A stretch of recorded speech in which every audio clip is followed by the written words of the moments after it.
Boa noite a todos.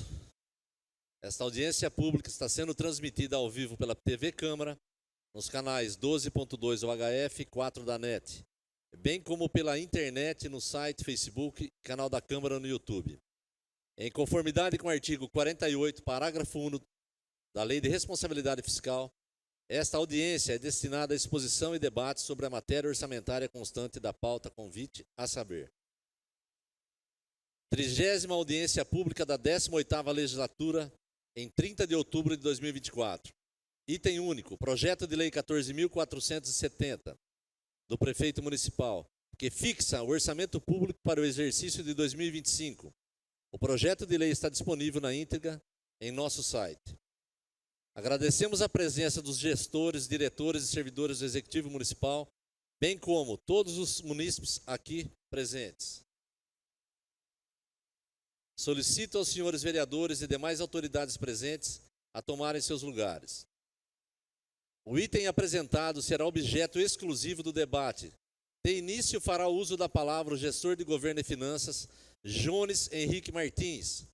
Durante a explanação da matéria, os cidadãos interessados em manifestar-se deverão inscrever-se junto às funcionárias Érica e Roseli,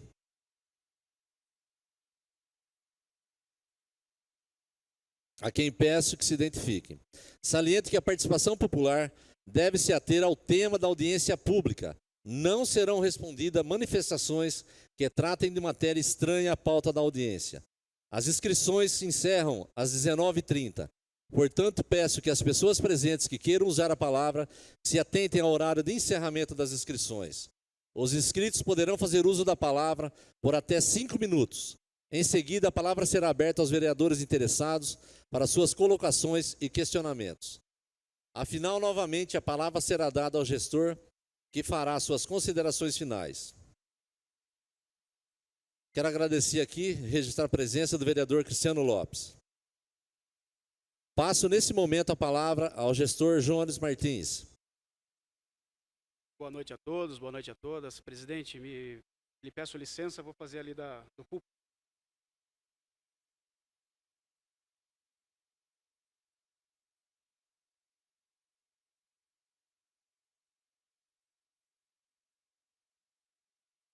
Boa noite a todos.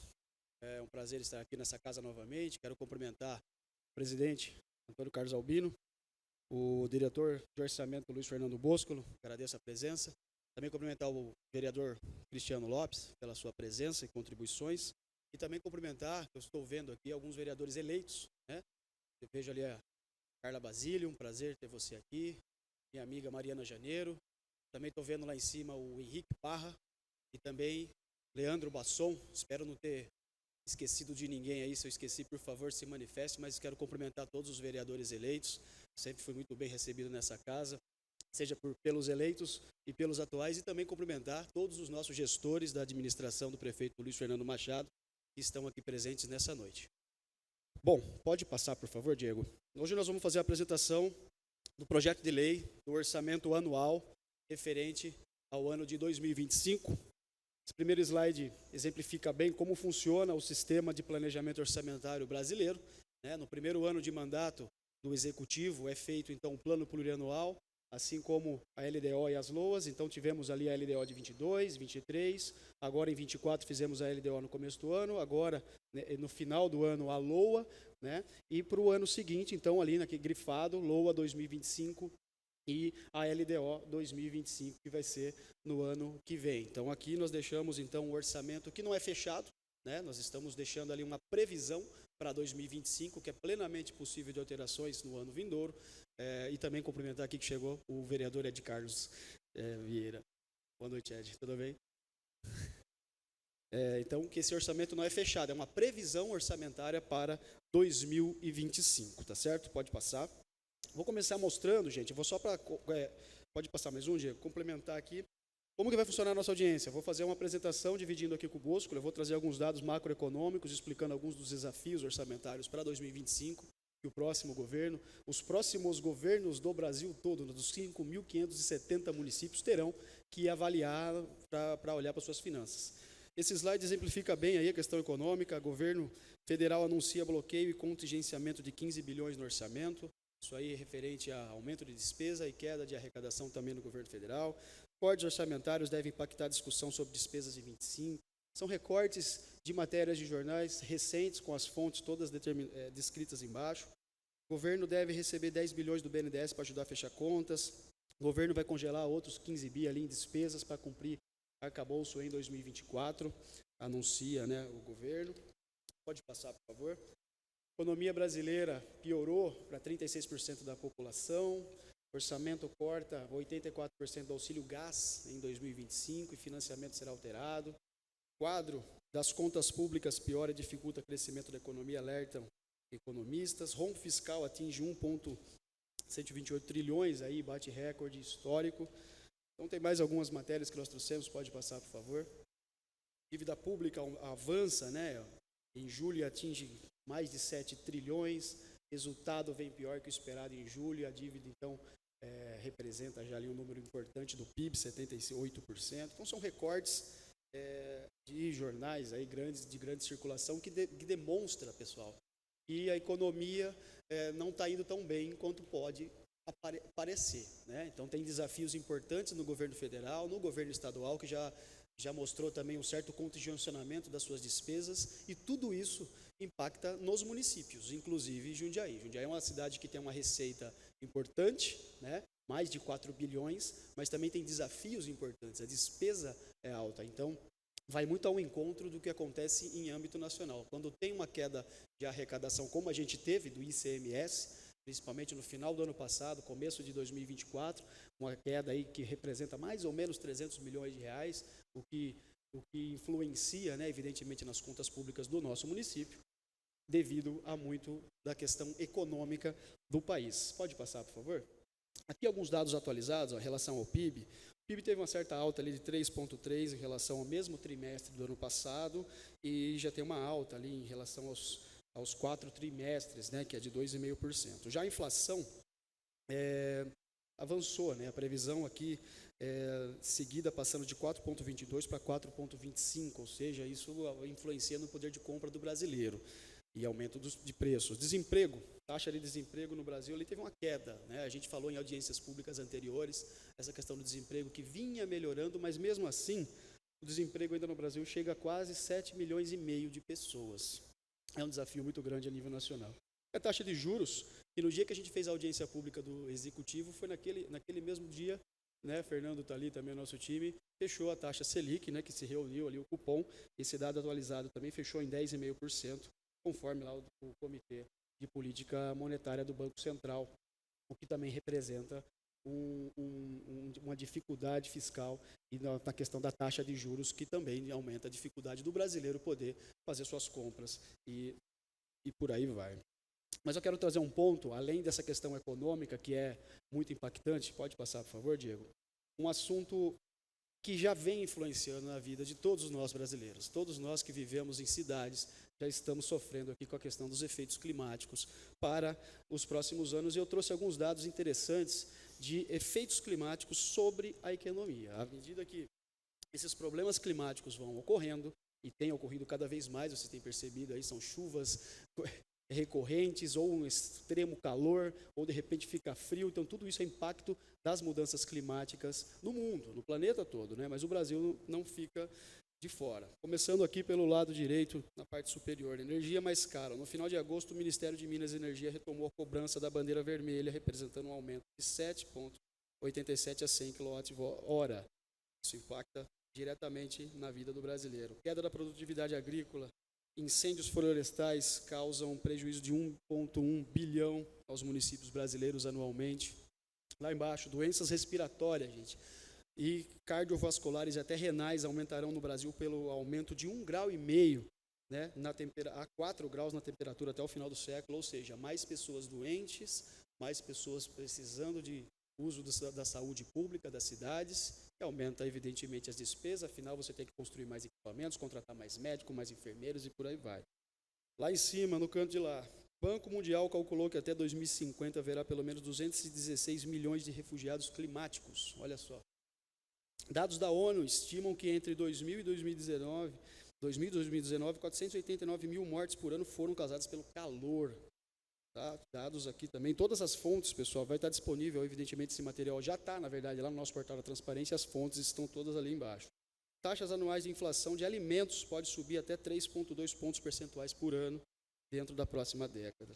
Desabastecimento, 2024, seca prolongada deixa reservatório de São Paulo em estado de atenção. Reparem que todos esses fatores impactam diretamente na vida de todos os brasileiros. E quando impacta, a doutora Daiane está aqui, que não me deixa mentir, médica da nossa rede, o crescimento de pessoas precisando de mais assistência devido às questões climáticas. Eu quis trazer esse slide, que é mais uma reflexão para a gente avaliar, porque realmente, vereador Cristiano Lopes, isso está pegando, isso é algo que tem já impactado nas nossas vidas. Dá uma chuva, tem enchente, etc. Então, o cuidado com o desassoreamento dos rios, na época de estiagem, limpeza de bocas de lobo, tudo aquilo tem que ser feito mais vezes, mais cotidianamente, para evitar maiores problemas, porque as chuvas estão cada vez maiores, e aí impacta diretamente na vida do cidadão, que pode ter outros tipos de problemas ainda nem sequer calculados aí, tá? Então, é uma reflexão esses slides aqui que impacta com toda certeza diretamente no cenário econômico do planeta.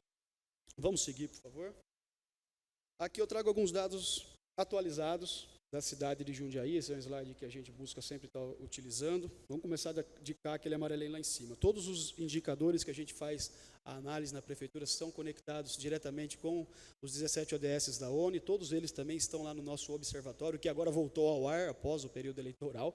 Todos os indicadores, mais de 400, estão conectados com os 17 ODS. Vamos lá em cima, 460 mil habitantes, segundo estimativa aqui de 24 do IBGE. Recentemente, conquistamos um rating AAA, que é feito por uma agência de classificação de risco, né, que é a Austin Rating, aqui em 2000, referente a dados de 2023, mas a gente conquistou ela em 2024, Jundiaí reconhecida ali por conta das suas finanças, por conta da sua qualidade na questão das contas públicas. Então, conquistamos esse rating, que é muito importante, aquele símbolo ali, e os indicadores que comprovam isso já estão disponíveis lá no nosso observatório, assim como todo o relatório do rating também, que mostra todos esses dados de forma pública e transparente. Segunda melhor gestão pública, segunda Macropan em 22, 11º IDH do país, quarto do estado, 12ª melhor cidade do país e terceira melhor do estado para empreender, segundo um ranking da ENAP de 2023, a Escola Nacional de Administração Pública, lá embaixo. Logo o seguinte, cidade certificada da ISO 37120, a ISO lançou uma certificação muito importante voltada para cidades, né? Tem 3 ISOs, a 37120, a 122 e a 123, né? Então nós conquistamos por hora a 120, mas podemos avançar aí nos próximos anos para 122 e para 123. Cada uma delas tem cerca de 60 a 70 indicadores que têm que ser cumpridos pela administração para poder conquistar esse selo. Nós conquistamos o selo bronze, ainda é possível subir para o prata, ouro, até chegar no platina. Hoje nós já temos indicadores suficientes para o platina. É que agora a gente precisa avançar, tem toda uma questão aí de administrativa para a gente seguir com essa qualificação. Primeira colocada ali no Índice de Desenvolvimento Sustentável de Cidades para municípios acima de 200 mil habitantes, segundo o ranking Cidades Sustentáveis de 2023, também um ranking extremamente importante. 100% de água e esgoto tratado. Nosso orçamento aqui para 24, que a gente discutiu no ano passado, né, de 4,38 bilhões de reais, que a gente está finalizando agora, e tem uma outra previsão para o ano que vem. 18º PIB do país, 7º PIB do estado, segundo o IBGE. 7,1 é a nossa nota do IDEB, também é um IDEB considerado muito alto para os anos iniciais, né, que é aqueles cuidados pela prefeitura, pela administração municipal. 6ª cidade mais inteligente do país, aí considerando cidades de 100 a 500 mil habitantes, segundo o ranking Connect Smart Cities de 2022, e a nossa área ali, né, de 431 quilômetros quadrados, é a nossa cidade de Jundiaí ali, tá bom? Então esses são alguns indicadores que nós gostamos de trazer. Pode passar, por favor? Aqui, sustentabilidade fiscal para 2025, né? Alguns outros indicadores importantes. Como eu já falei no primeiro slide ali, mas agora discriminando um pouco mais, o rating, né, o AAA, é um indicador muito importante. De novo, convido os senhores a acessar o nosso portal da transparência e ler o relatório do rating, que mostra lá esse AAA, que já vem de uma escala de alguns anos, né? A gente vem subindo nesse indicador. Claro que é de 24 referente a 2023, afinal 24 ainda não terminou, sempre a gente faz esse ano, essa análise do ano fechado, o anterior, então conquistamos recentemente esse rating e a gente fica muito orgulhoso disso por conta das questões fiscais, que é a pasta que eu administro particularmente, então é um ranking muito importante, um rating muito importante, duplo A. Depois do duplo A tem o triplo A. Essa que é a meta da cidade chegar, mas triplo A são alguns países como Estados Unidos, né, e outros países grandes aí a nível mundiais que têm um rate triplo A. Então é muito desafiador para uma cidade do nosso porte chegar em triplo A, mas não é impossível, tá? Primeira cidade brasileira ali no ranking de retorno dos tributos, segundo esse ranking da Assertif, uma consultoria também que fez esse estudo, ou seja, ela pegou todas as cidades aí brasileiras e analisou quais são aquelas que mais arrecadam e quais mais devolvem em recursos que foram arrecadados. Então, Jundiaí ficou em primeira posição. E aqui também o Boscolo vai especificar um pouco melhor essa terceira caixinha, que é a questão de gasto com pessoal, que hoje está em 42,66% da receita corrente líquida, que é aquele RCL discriminado ali. E o índice de endividamento do município está em 19,09% também da receita corrente líquida. Eu estou olhando lá, mas eu tenho aqui também. E a lei de responsabilidade fiscal preconiza que a gente pode chegar até 120% da receita corrente líquida. E a gente tem consumido 19,09% nesse momento. Também quero cumprimentar aqui o vereador eleito, Tiago, da El Elion, está aqui da Tulip, tá certo? Então está aí, dívida. Também é um indicador importante de mostrar para os senhores que mais adiante na nossa apresentação o Boscolo vai especificar o andamento e a evolução dessa questão da dívida, que é importante também de mencionar. Pode avançar, por favor? Aqui o nosso PIB de Jundiaí. O último estudo de PIB que o IBGE lançou foi em 21. Mostra aqui que nós temos um PIB de 43,7 bilhões de reais e representado nessas três caixinhas ali, 67% serviços, indústria 26%, agropecuária 0,42% e a questão dos impostos ali representa 24%. Quando você soma o valor adicionado mais impostos, então vai para 57 bilhões o PIB, isso que faz ser Jundiaí uma das cidades mais ricas do país devido ao seu PIB. Evidentemente que 21, tivemos ali o ano da pandemia, etc., 22, 23, outras crises que aconteceram, talvez, quando o IBGE lançar o próximo PIB, esse valor pode ser que tenha reduzido, né? Dependendo da quantidade de indústrias que abriram, quantidade de serviços que ampliaram, pode ser que tenha reduzido. A gente aguarda ansiosamente o estudo do PIB, que é o IBGE que faz essa divulgação. Pode passar, por favor. Aqui também um dado do CAGED atualizado, né, mostrando admissões e desligamentos em 24 até julho.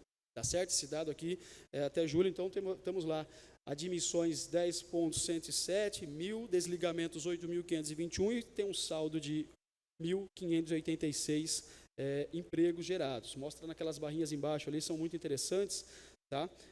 Mostrando que então esse saldo positivo é aquela barrinha maior no final e a fonte também, isso aqui é um Power BI desenvolvido lá pela equipe do CAGED, que mostra esses dados, todas as pessoas podem acessar, é muito interessante de olhar esses dados, aliás, para ver como que anda a questão do emprego e desemprego, Cris, você que é um entusiasta aí do empreendedorismo, né, da FENS e afins, é muito interessante de analisar isso, à medida que as políticas públicas vão ocorrendo, qual que é o impacto no dado do CAGED aqui, é muito interessante de acompanhar, sugiro que todos façam isso. Isso aqui é um print da tela do próprio CAGED, filtrando pela cidade de Jundiaí. Tá? Pode seguir, por favor. Agora, aqui em relação, propriamente dito, à consulta pública da LOA, né, nós fizemos uma consulta pública que ocorreu de 1 de julho a 16 de agosto, ainda na época que nós estávamos elaborando a lei do orçamento anual, né, a LOA, nós ouvimos a cidade, abrimos isso no site da prefeitura, fizemos divulgação, tivemos ali 240 contribuições, que eu julgo como pouco, né, perto de uma cidade de 400 mil pessoas, 240 apenas, então a gente faz a divulgação, divulga nas redes da prefeitura, eu divulguei nas minhas redes sociais, os nossos colegas divulgaram, mas ainda assim temos que potencializar esse número, tem que ter mais gente participando, mais gente questionando, mais gente criticando, para a gente poder fazer uma lei do orçamento cada vez mais incisiva e mais pontual.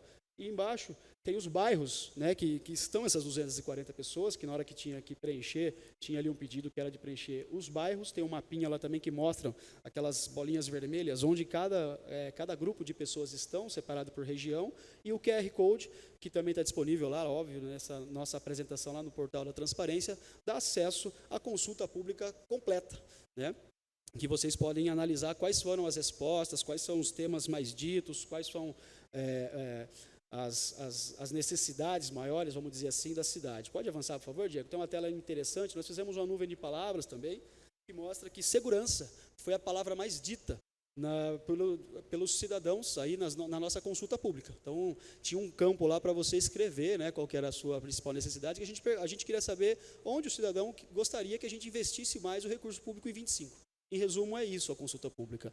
E aí vieram várias respostas, né, onde que ele entenderia que deveria investir nas políticas públicas de primeira infância, como é que deveria ser ali os investimentos para a saúde, para a educação e por aí vai. Então, nessa nuvem de palavras, reparem, segurança, logo em seguida saúde, investimento ali em educação lá em cima, mobilidade, transporte, trânsito e por aí vai. As palavras maiores são aquelas que foram mais escritas na resposta da nossa consulta pública. E aqui na lateral também os gráficos que mostram a quantidade de áreas de atuações governamentais que os cidadãos preencheram e responderam. Ali na barrinha maior, ó, reparem, segurança, por isso que foi a palavra mais dita naquela barra de cima maior. E na de baixo, pensando nas necessidades das crianças de 0 a 6 anos, primeira infância, quais seriam as 3 prioridades nos investimentos municipais? A resposta mais respondida, aí, com 81%, 196 pessoas colocaram educação e logo depois saúde. Tá? Vale ver esse estudo completo, é muito interessante, acessem e ele está lá disponível. Bom, da minha parte é essa, gente, então eu queria trazer essas reflexões, dizer que 2025, sem sombra de dúvida, vai ser um ano desafiador no que tange ao orçamento para todas as cidades brasileiras, principalmente as de grande porte, né? O Bosco, eu vou convidá-lo agora, ele vai trazer alguns dados mais específicos. O Bosco é nosso diretor de orçamento, servidor de carreira da Prefeitura de Jundiaí já há muitos anos, e ele que pilota essa questão do orçamento na Prefeitura, mostrando efetivamente quais são as receitas, para onde elas vão, quais são as despesas e como é feito todo esse planejamento, essa organização do nosso orçamento de 2025, que será, sem sombra de dúvidas, desafiador, mas muito importante de analisar aqui pelos nossos vereadores, que está aqui na casa, tá? Esse projeto está aqui, na Câmara Municipal e tem aí até o começo do recesso, né, no final do ano, para devolver, então, validado com as contribuições que tiverem que ser feitas, tá certo? Então, por enquanto, a minha parte é isso, a gente fica à disposição aqui para maiores perguntas, vou passar a palavra agora para o Luiz Fernando Bosco. Obrigado.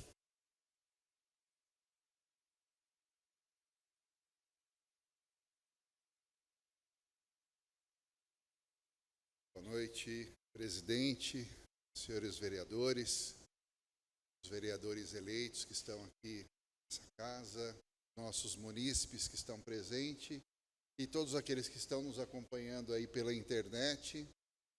Obrigado, Jones. Pode passar? Como o Jones falou, eu sou diretor de orçamento, então vou trazer para vocês a parte mais técnica da peça desse projeto de lei, né, de orçamento para o ano que vem. A base legal é a nossa Constituição Federal, o artigo 165, a nossa lei orgânica do município está no previsão legal no artigo 129, na lei 10.192, que é a LDO, que foi aprovada em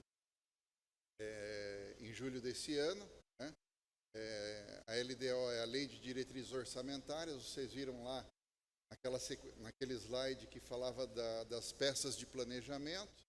Nós temos primeiro o PPA, né? Por exemplo, o novo governo eleito, no ano que vem, deve fazer o PPA, que vai plano para 4 anos, né? 26, 27, 28 e 29. E depois, todos os anos, então, nós entregamos 2 peças de planejamento. A LDO, a Lei de Diretrizes Orçamentárias, ela dá diretrizes para a confecção do orçamento. E, então, essa que foi aprovada esse ano, lá em julho, né, dá diretrizes para a construção dessa peça que foi entregue agora, a Lei Orçamentária Anual. Nós temos também a Lei 4.320, de 64, e a Lei de Responsabilidade Fiscal, que é a Lei Complementar 101, de 2000. E também ali, mencionando o artigo 12 da Lei da LRF, né, que fala que nós temos que encaminhar para a Câmara até 31 de agosto as previsões de receita e, logicamente, ela conversa, né, com a conclusão e a entrega da LOA, que é até o dia 30 de setembro, foi entregue aqui o projeto de lei. Pode seguir? Aqui eu vou falar um pouquinho para vocês sobre as pressões que nós temos no orçamento. O Jones trouxe aqui, o orçamento ele é construído com base na expectativa, a situação econômica, aquilo que nós estamos vendo, por isso ele trouxe vários recortes de notícias, né, publicadas aí na imprensa. Então, tudo isso é muito importante para a gente definir. E para fazer o orçamento, primeiro nós estimamos as receitas e depois, na sequência, que nós fixamos o nível de despesa que podemos colocar, né? Não dá para a gente mandar um orçamento com a necessidade. Se fosse a necessidade do município, certamente seria 3 vezes maior do que a receita, porque as demandas são muito grandes. E é esse que é realmente o grande desafio, é fazer o máximo que é possível com as receitas que efetivamente adentram para dentro do município. Então, quando a situação econômica ela se torna um pouco complicada, a gente tem dificuldades depois na execução do orçamento, porque tudo aquilo que foi planejado, eventualmente a gente não consegue colocar em prática. E dentro dessas pressões, então vamos lá, a questão fiscal do Brasil, né, o impacto inflacionário, isso aumenta os custos, né, isso se reflete também no repasse de recursos que vem tanto da União quanto do Estado, né, e quando isso é prejudicado, nos torna mais difícil de aplicar aqui as nossas ações, né, a aplicação dos recursos. Na saúde é uma área bastante sensível, é uma área que demanda muito do nosso orçamento, né? Nós temos aqui na cidade o São Vicente e o HU, e a cada ano a gente percebe o quê? Que o financiamento das outras esferas de governo, estadual e federal, elas vêm reduzindo com relação àquilo que Jundiaí aplica, tá? E cada vez que a situação econômica ela se demonstra mais complicada, as pessoas elas param de fazer o uso, né, dos planos de saúde e acaba vindo para a nossa rede, e isso torna para nós uma grande pressão dentro do orçamento. A zeladoria, a limpeza pública, a manutenção da cidade, né? Tanto nós temos o aumento de custos, que é normal, ano a ano as empresas costumam passar pelo menos ali o custo inflacionário, né? O aumento no custo de folha, eventualmente se tem uma desregulação no custo de combustíveis, isso tudo acaba encarecendo os contratos. E fora isso nós temos o crescimento vegetativo, né, da nossa população.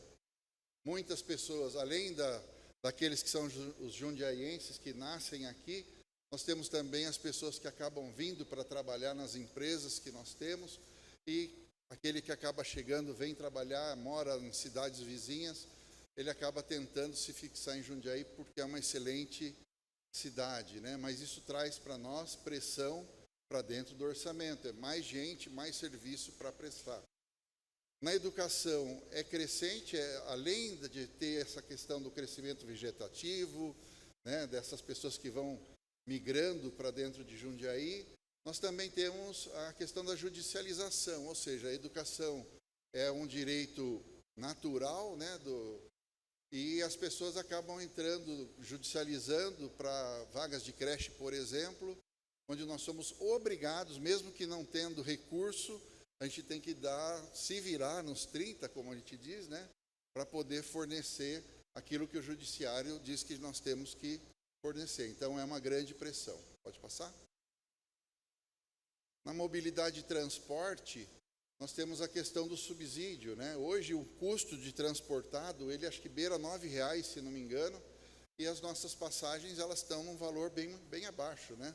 Se não me engano, R$5,50, depende se é vale transporte, se de quem usa, né, é estudante, paga meia, tem também os domingos que nós temos a R$1, então assim, tudo isso influencia no valor do subsídio, mas para que essa passagem não seja aumentada sobremaneira para a população, é que nós temos o subsídio, e sim, ele é uma grande pressão no orçamento, hoje ele está na casa de 80 milhões. Né? A despesa com pessoal, que é a que nós temos com os nossos servidores, é uma grande pressão no orçamento. Nós tivemos aí a época da pandemia, né, onde ações governamentais a nível nacional foram feitas para poder combater aquele momento difícil, onde a arrecadação despencou, né? Então não houve ali reajustes salariais, mas depois, em função de passar aquele período, esses reajustes retornaram. No ano passado, por exemplo, foram dados vários reajustes.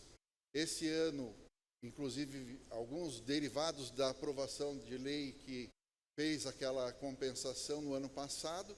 E para o ano que vem, já todos esses ajustes estarão integrados, vamos dizer assim, de forma, né, todos os meses. Em janeiro, já tem toda aquela compensação que foi feita dos aumentos gradativos, né? Então, para o ano que vem, a gente tem uma grande pressão desses aumentos que foram dados para os servidores, né? Nós temos a pressão nos valores dos contratos, em razão dos reflexos inflacionários, um pouquinho disso eu já falei, né? Principalmente quando temos obras, tem alguns insumos que crescem muito acima do valor da inflação, né? E por conta do reequilíbrio econômico dos contratos, a gente é forçado, né, a atualizar esses custos, e isso é uma grande pressão para dentro do orçamento. Outra dificuldade que nós temos é que, uma vez que a gente passa a entregar serviços para a população, esses serviços são cada vez mais cobrados. É difícil da gente dizer, olha, vou precisar cortar algum serviço. A população não aceita, ela quer dali para mais, né? Sempre. Então, qual é a dificuldade quando nós temos uma queda na arrecadação, né? Eu passo a não ter recursos para poder suportar tudo aquilo que eu estou entregando. Então, essa é uma grande pressão no orçamento. Para vocês terem uma ideia, o ICMS teve uma retração muito grande, né? Eu fiz um levantamento com o primeiro quadrimestre, né, lá de 2022, para vocês terem uma ideia.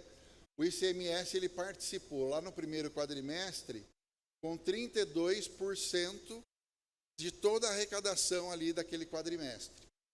Já no primeiro quadrimestre de 24, essa participação caiu para 22,5%. Então, veja lá, de 32 para 22. E o ICMS, como vocês vão ver à frente, é a nossa maior fonte de arrecadação. Para o ano que vem, está estimado em um pouquinho mais que 1 bilhão. Tá? Ou seja,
em 2021, nós não sabíamos o que ia acontecer. A expectativa era de continuidade, né, de toda aquela situação complicada que a gente estava passando.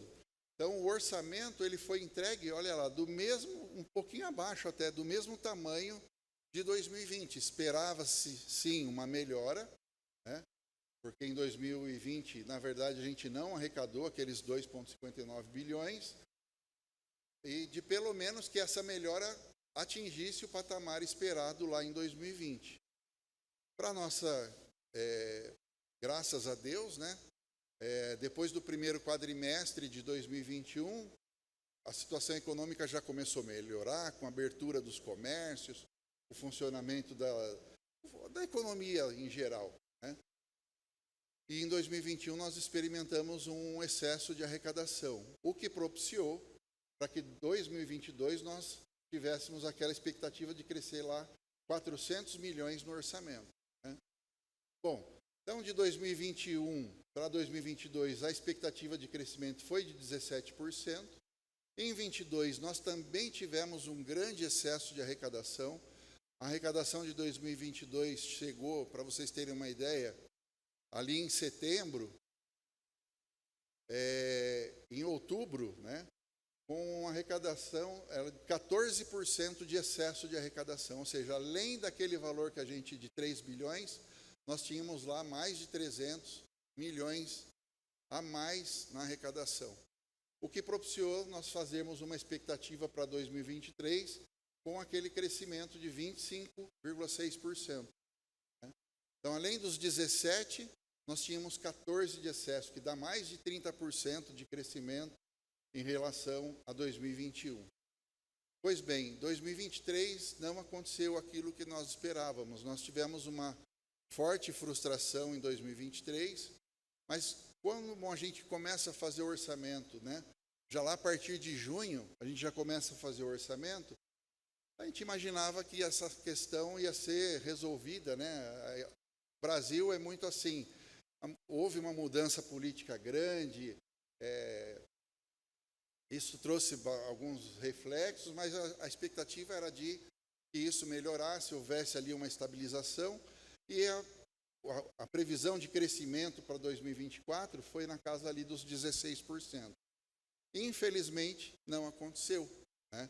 Esse ano nós estamos, até o momento, com uma frustração na casa de mais de 8%.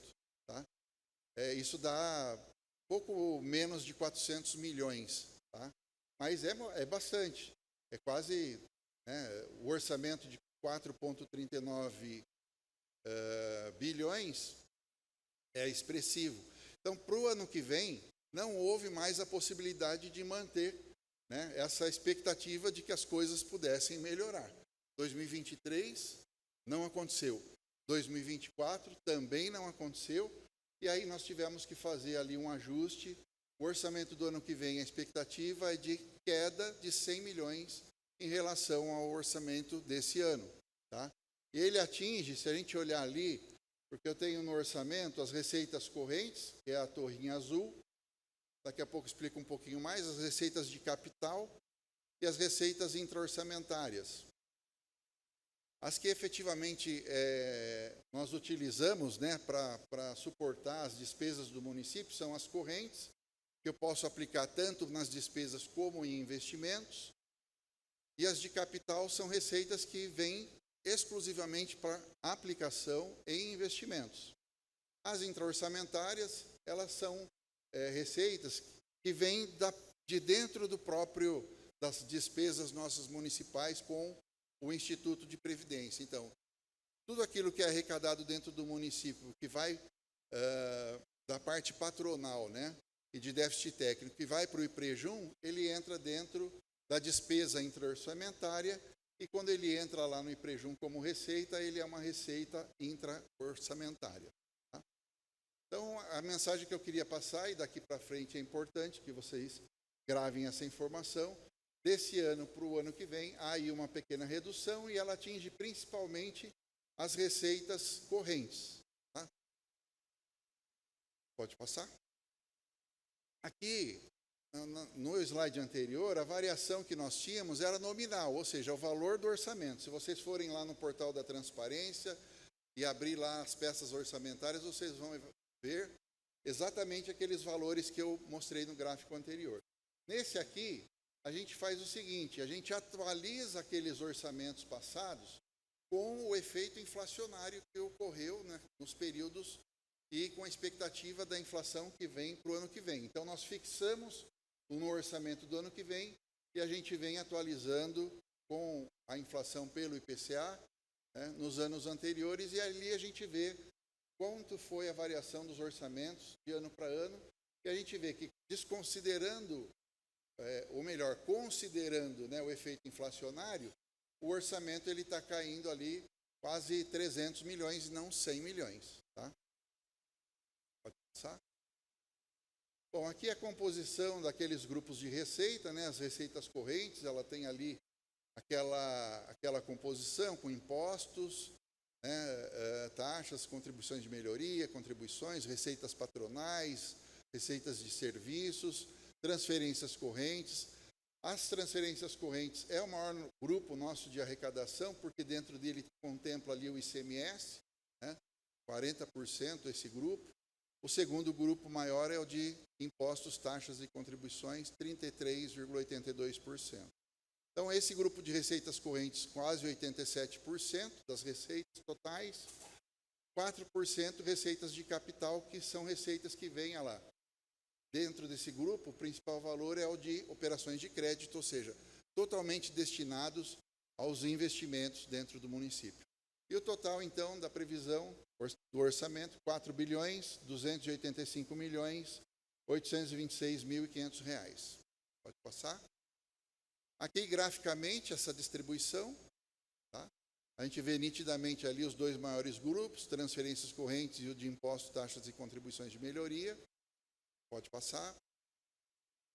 E aqui, simplesmente para explicar, né, é uma forma da gente entender como que são essas receitas, elas chegam no município. Então, nós temos as receitas próprias, que vêm de impostos, IPTU, ISS, TBI, o imposto de renda retido na fonte, taxas, contribuição, melhoria, tarifas por serviços prestados, né, aplicações financeiras, multa de trânsito, contribuição da iluminação pública. Então, essas todas são receitas próprias. Temos as que são transferidas da União e do Estado, né, e ali tem os exemplos, e temos também os das operações de crédito. Pode passar? Aqui também, da mesma maneira, como que a gente enxerga essa distribuição da receita de uma outra forma. Os recursos próprios que compõem o tesouro, né, porque vamos dar um exemplo. Daqueles recursos que nós mostramos no slide anterior, o da CIP, por exemplo, ele não entra como um recurso próprio do Tesouro.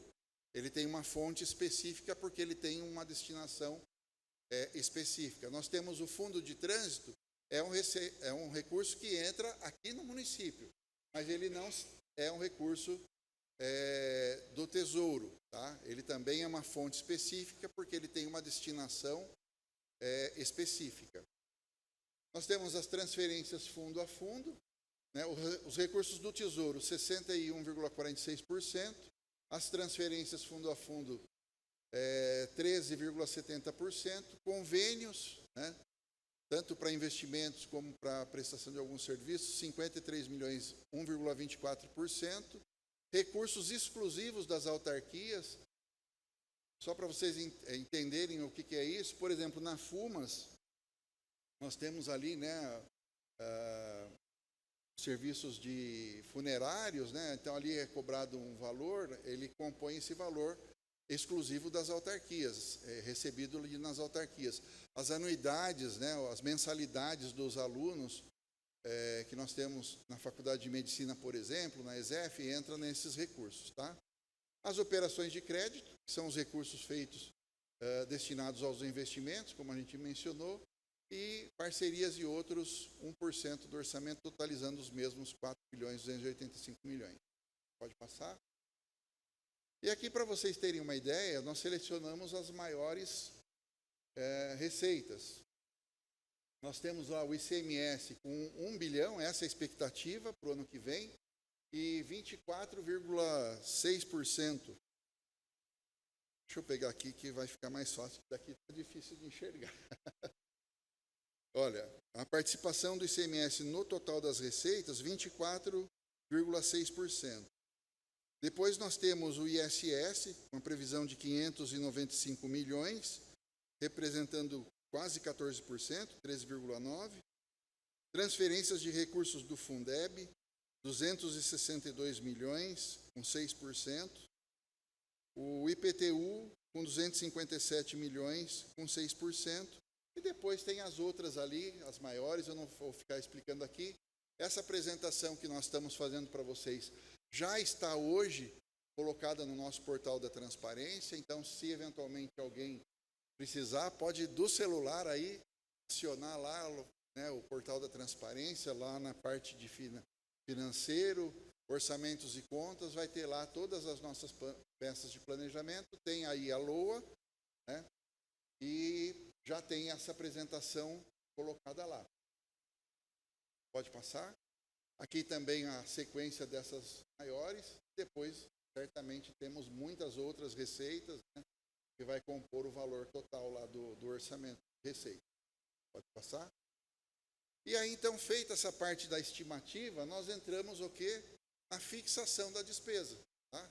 Então, aquilo que eu vou alocar no orçamento para poder realizar serviços e investimentos dentro do município estão totalmente ligados à questão da arrecadação do município. Vamos lá? Esse gráfico, o que acontece? Como eu estou falando do orçamento, o orçamento ele prevê o quê? Equilíbrio. Né? Eu tenho que fazer a despesa igual à receita. Então, é a mesma sequência de números. O que muda aqui é a composição dessas torres. Aqui eu tenho as despesas correntes, que ela pode ser tanto as despesas com o pessoal, depois eu vou mostrar para vocês, como as outras despesas correntes. Temos as despesas de capital, onde entra ali os investimentos, né, amortizações, e temos a reserva de contingência, onde o maior volume de valor é o valor que vai ser alocado no fundo nosso de previdência, que vai pagar as aposentadorias e pensões no decorrer dos próximos anos. Então, essa variação aqui, ela acompanha a mesma do gráfico lá de receitas, né, e obedece também a mesma sequência de valores. Pode passar. Aqui, da mesma forma, quando a gente olha aí pelo IPCA, correção. Tá? Essa aqui é a composição dos grupos das despesas. Né? Então, como eu disse para vocês, despesas correntes, eu tenho pessoal com 47,52%, ou seja, a gente pode dizer que quase metade do orçamento é despesa de pessoal? Sim, pode dizer. Já aproveito para dizer para vocês que isso gera muita confusão, né, naqueles que observam, porque nós temos um índice de pessoal, e aí ele é calculado com base na lei de responsabilidade fiscal. É outro número, tá? É diferente desse número aqui. Esse número aqui a gente pega todas as despesas mesmo, ligadas a pessoal, e ele representa 47,52% do orçamento. Depois nós temos juros e encargos da dívida, com 86 milhões, 2%, e outras despesas correntes. Nesse grupo entra toda a prestação de serviços, a manutenção dos serviços, a compra da vaga de creche, do uniforme, das merendas, né, do monitoramento de segurança na cidade, dos uniformes dos nossos guardas, tudo isso entra dentro dessa linha, outras despesas correntes, e isso representa 36% do orçamento. Nas despesas de capital, que dá 8,40%, nós temos investimentos, na ordem de 6,77%, e amortização da nossa dívida. Né? Mas, para o final, eu vou mostrar para vocês um pouquinho, falando dessa questão da dívida. Na reserva de contingência, como eu disse para vocês, nós temos ali 26 milhões que a gente deixa separado para eventualidades, né, coisas que podem, despesas que podem surgir aí no decorrer do ano que vem e que não estão alocadas em nenhuma das nossas ações dentro do orçamento, nem dos programas. E 221 milhões, na verdade, dessa reserva de contingência é o valor que lá no IPREJUM, eles vão receber toda a arrecadação referente, né, aos custos previdenciários, e o valor que não é utilizado nas despesas daquele ano, para manutenção das despesas do Instituto, eles são levados para onde? Para o fundo. A ideia é que esse fundo vá lá na frente pagar as aposentadorias, né, e pensões. E aí, total das despesas, os mesmos 4,285 milhões. Vamos lá? Graficamente, então, para vocês verem Desses grupos, o de pessoal é o que maior representa, né? 47%. Depois, as outras despesas correntes. Pode seguir? Aqui, para vocês terem uma ideia de quanto que isso é utilizado desse orçamento todo na administração direta, 77%, 3 bilhões 315 milhões. Na administração indireta, que aí entra as autarquias, né? As empresas não entram aqui, tá? Para quem tem de repente essa dúvida, o DAI entra aqui? Não, o DAI não entra no orçamento porque é uma empresa. A Sijum também é uma empresa e também não entra, bom? E no Poder Legislativo, que é o recurso destinado aqui para a manutenção da Câmara, 48 milhões com 1,12%. Aqui é para vocês verem a estrutura, né, das nossas unidades de gestão. Elas estão aí unidas em plataformas de serviços, né? E nós temos ali quanto que cada plataforma, então, está utilizando desse orçamento. Governança, finanças e transparência, 35%. Saúde e qualidade de vida, quase 24%. Educação e cultura, quase 20%. Educação sustentável, 13,5%. Segurança, 3%. Então, cada plataforma dessa reúne ali diversas unidades de gestão e que compõem isso que vocês estão, esses percentuais. Pode passar? Agora aqui já é uma outra visão da despesa, né? Então, os programas, eles são desenvolvidos no momento que a administração ela vai lá e prepara o PPA. Então, na hora que ela prepara o PPA, ela propõe os seus programas, ou seja, os programas eles são do governo, né? Cada governo define os seus programas. Então, aqui, Pacto pela Saúde, 954 milhões, dá 22,28%. Para que não haja confusão, não é a Secretaria de Saúde, né? É o Programa de Saúde. Então, aqui entra despesas da Secretaria, pode ser que entre de saúde, pode ser que entre, inclusive, de outra unidade que esteja alocando recursos dentro desse programa.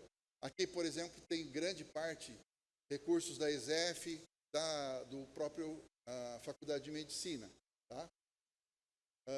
Tem o Programa de Previdência Social, com 12%, Governança Eficiente e Responsável, 9%, e assim sucessivamente toda a estrutura de programas do governo. Pode passar? Aqui os demais programas e as suas respectivas participações. Pode passar. Agora aqui já é a função de governo. A função de governo é uma estrutura que ela é nacional. Todos os órgãos a nível nacional respeitam na hora que fazem a segregação do orçamento naquela dotação orçamentária, utilizam uma codificação que é única a nível nacional. Qualquer lugar da cidade lá do Acre, do Rio Grande do Sul, nós, os estados e a própria União utilizam essa classificação. Então, a depender do tipo da despesa, ela vai utilizar. Então, novamente, não é a Secretaria de Educação, não é a Secretaria de Saúde, e por isso que os percentuais acabam mudando um pouquinho. Bom? Então, dentro da função de governo e educação, 21%. Né? Função de governo de saúde, 927 milhões, 21,64%. E assim sucessivamente pelas funções de governo. Pode passar. Aqui as demais. Então, todas as ações de despesas, né, dentro de Jundiaí, em todas as unidades, em todas as autarquias, né, até a própria Câmara, utilizam a função de governo e aí são compostas por essa estrutura de função. Pode passar? Agora sim, nós vamos avaliar aqui, falei lei de responsabilidade fiscal, me perdoem, essa definição aqui, ela está na Constituição Federal. Nós somos obrigados a aplicar no ensino, no mínimo 25%. Tá? Dentro dessa peça orçamentária, a previsão, a alocação de dotação de recursos é de 28,21%. Então, ali nós temos as receitas estimadas de impostos, que é a base de receita para cálculo desse percentual. Tá? e as despesas previstas aí com a educação básica, né? 774 milhões, que dá esses 28,21%, portanto, cumprindo aí a exigência constitucional. Pode passar. Aqui nós temos a subfunção de educação. Esse também é uma codificação a nível nacional que abre, né, a aplicação do ensino em ensino fundamental, infantil, superior, alimentação e nutrição e assim sucessivamente. E ali nós temos os percentuais. Lá embaixo, na última linha, nós temos a consolidação de qual foi o percentual de recursos próprios aplicados, né, e quanto que foi de recurso vinculado, tá? Os próprios aqui, para vocês saberem, são recursos do Tesouro. É aquela classificação que eu expliquei para vocês lá atrás, fonte zero. Na educação, quase 55% são de recursos próprios do município. 45,4% vem das outras esferas, principalmente aqui nós temos o maior recurso, é o do Fundeb. Tá? Pode passar. E na saúde? Na saúde, o mínimo constitucional é 15%. E dentro da nossa peça orçamentária, a expectativa de aplicação é de 24,48%. Da mesma forma, né, a composição de receitas é a mesma lá do cálculo do índice da educação, quanto nós vamos ter de despesas com recursos próprios, e ali está o percentual de atingimento. Então, portanto, dentro bem acima, né, daquilo que é o mínimo exigido. Pode passar? Aqui, da mesma forma que na educação, quanto que é aplicado nas subfunções dentro da saúde. Nós temos lá assistência hospitalar, atenção básica, né, suporte profilático, terapêutico, vigilância sanitária. Então, quanto que cada uma dessas subfunções, que também é uma estrutura a nível nacional, né? Então essa codificação ela é respeitada a nível nacional. E lá embaixo, quanto que efetivamente a gente aplica de recursos próprios dentro da saúde. 72,4% são recursos do município, fonte zero. Tá? Somente 27,6% que vem aí, tanto da União quanto do Estado, financiar a saúde no município. Tá? Agora é uma outra avaliação, essa sim é da Lei de Responsabilidade Fiscal. Nós temos um limite máximo da receita corrente líquida, que é uma composição de receita que também foi dada pela própria Lei de Responsabilidade Fiscal. Então, ali, nós encontramos esse índice, o máximo permitido é 54%. Na LDO, esse valor estava previsto em 42,09%. Volto a dizer que a LDO ela foi apresentada lá em abril, né, e foi votada em julho. E nós temos, então, na LOA, um pouquinho acima da LDO, é compatível, mas em função do aumento que foi dado depois, né, daquilo que nós entregamos a peça, não tinha ali uma previsão, mas foi feito esse reajuste dos servidores. Né, se não me engano, foi feito em junho. Então, acabou dando um aumento, ficou o índice um pouquinho maior do que aquele que a gente via lá na LDO. E nós temos ali, no passar dos anos embaixo, a evolução desse percentual. Tá? Depois de 2020, vocês podem perceber que teve uma queda justamente em função da proibição dos aumentos, né, em função da pandemia. Tá? E agora, esse percentual ele começa a crescer novamente, lá em 23, em 24, e a previsão para a LOA do ano que vem é também de um aumento. Tá? Pode passar, mas tudo dentro ainda dos limites legais. Na dívida, como o Jones comentou para vocês, também é a Lei de Responsabilidade Fiscal, o limite máximo é 120, na LDO 25,93 e na LOA está ficando lá 19,09%. Tá? O que muda, Boscolo, quando vai de um ano para o outro e a previsão para o ano que vem? Como que é isso? É a previsão de chegada, né, de alguns recursos, conforme os recursos que já foram aprovados. Para a gente contemplar isso no orçamento, tem que ter sido aprovada a lei aqui dentro dessa casa. Então, a gente tem a expectativa de chegada dos recursos e também contempla ali a expectativa do pagamento das nossas dívidas, né? A expectativa é de atingirmos lá 19%, muito abaixo do que seria o limite legal, né? Praticamente é 1/6 aí do limite, tá bom? Pode passar.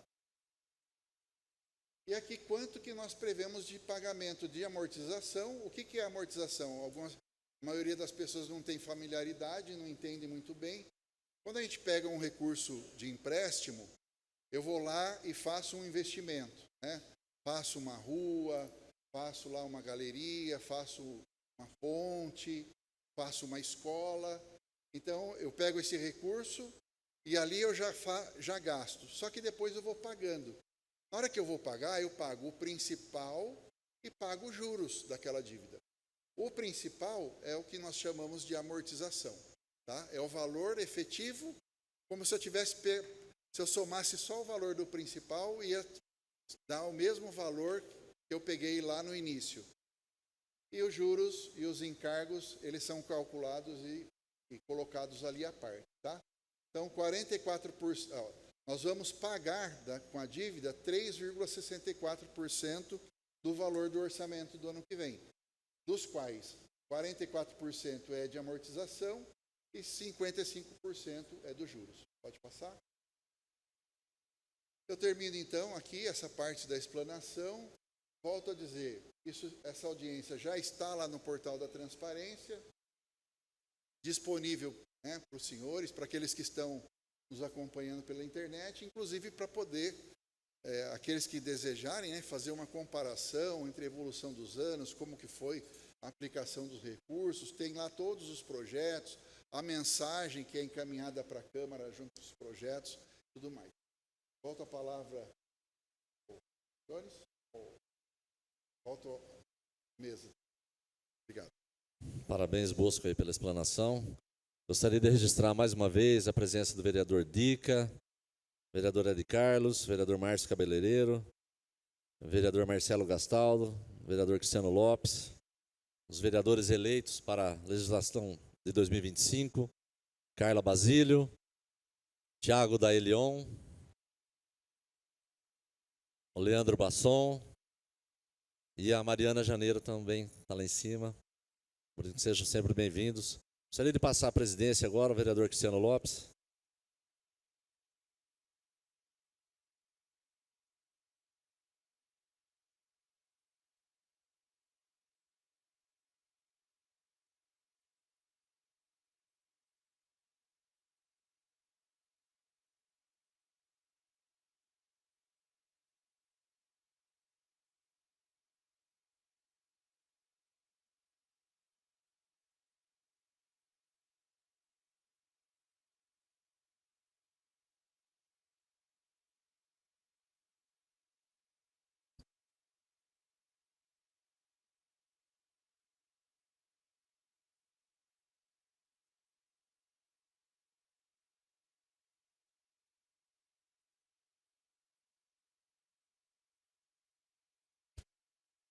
Boa noite a todos. Cumprimentar aqui o vereador eleito também, Parra Parra. Obrigado pela presença. Agora vamos passar a palavra aos munícipes inscritos. Primeiro orador, Lucas Moreira da Silva, por favor, se dirige aqui ao plenário para fazer o uso da tribuna.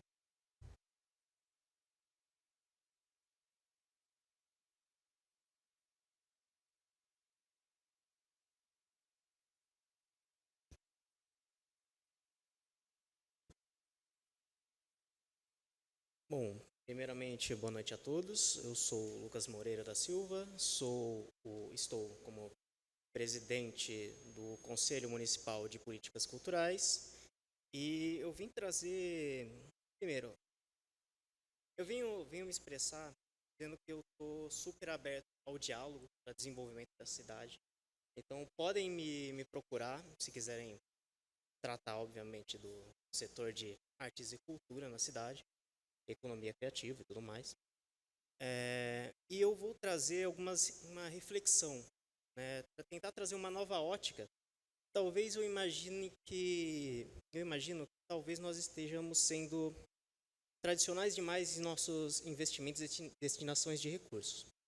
Para isso, eu vou exemplificar com um estudo realizado pela Fundação Itaú e pela FGV, publicado em julho deste ano, 2024. E nele diz que a cada R$ 1 investido no setor de economia criativa, há um retorno para a economia local de R$ 6,51.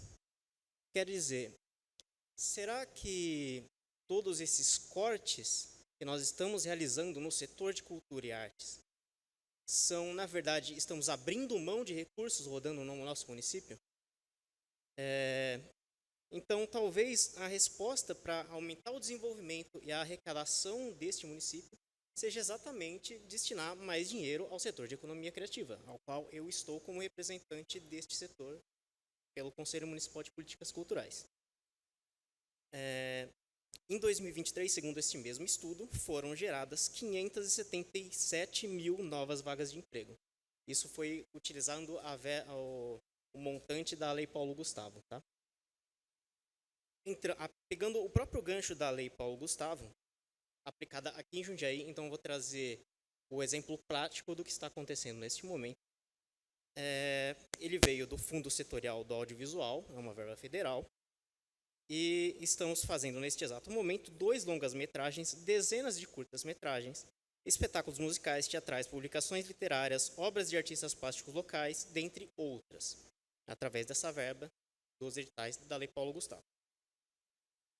Um exemplo prático de um projeto ao qual eu sou produtor executivo.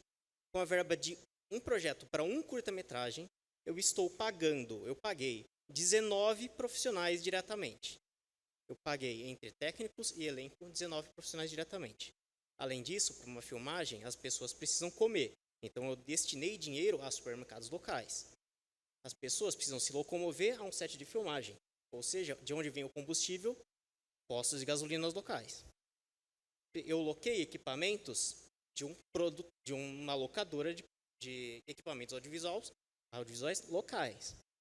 Então, olha o quanto este dinheiro veio para o município, ele vai circular de volta, vai pagar imposto, vai ter arrecadação, e na sequência as pessoas vão ter as suas vidas. As pessoas moram em Jundiaí, elas comem em Jundiaí. Então, o dinheiro ficará em Jundiaí.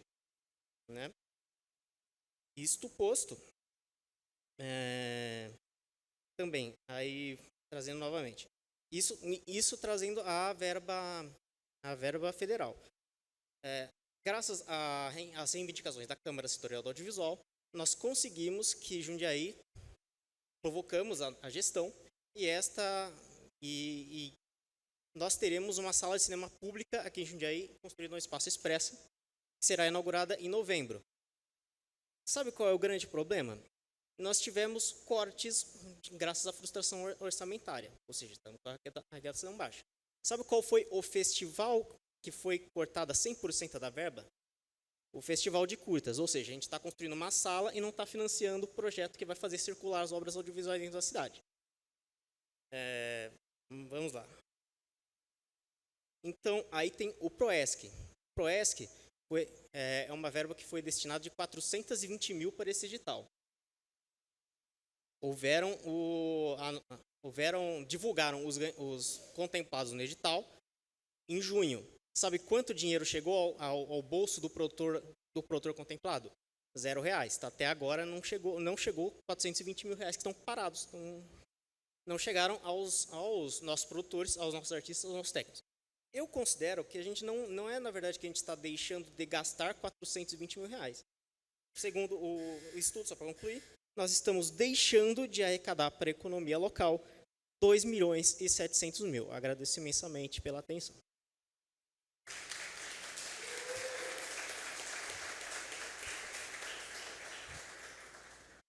Obrigado, Lucas. Convido aqui a fazer uso da palavra Juliano de Oliveira e já se posicionar também para Thaisa, por favor. Então, Juliano, na sequência, Thaisa. Juliano, na sequência. Não? Tá, ok, obrigado. Então, Juliano, por favor.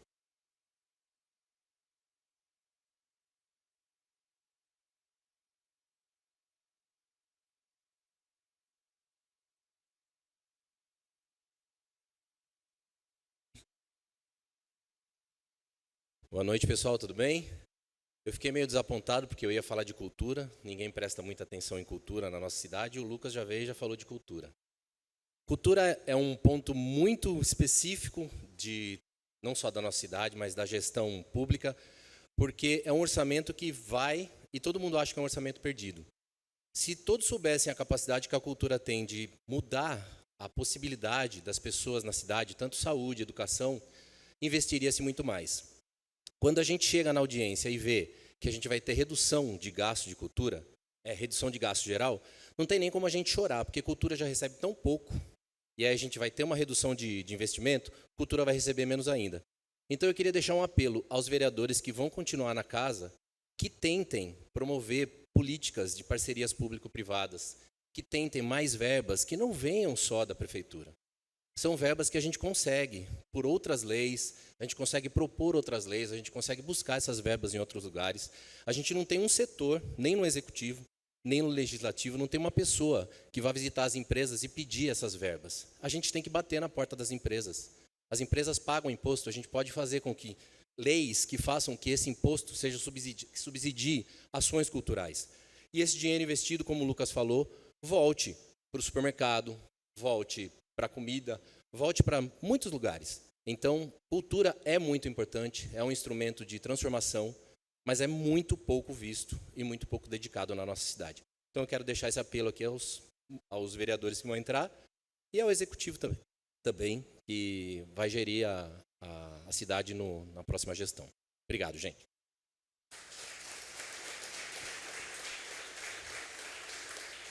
Obrigado, Juliano. Convido aqui a fazer o uso da tribuna também. Diego Henrique Ferreira, por favor. Abriu mão, Diego? Então, na sequência, a nossa vereadora eleita, a Mariana Janeiro, por favor. Passou? Obrigado, Mariana.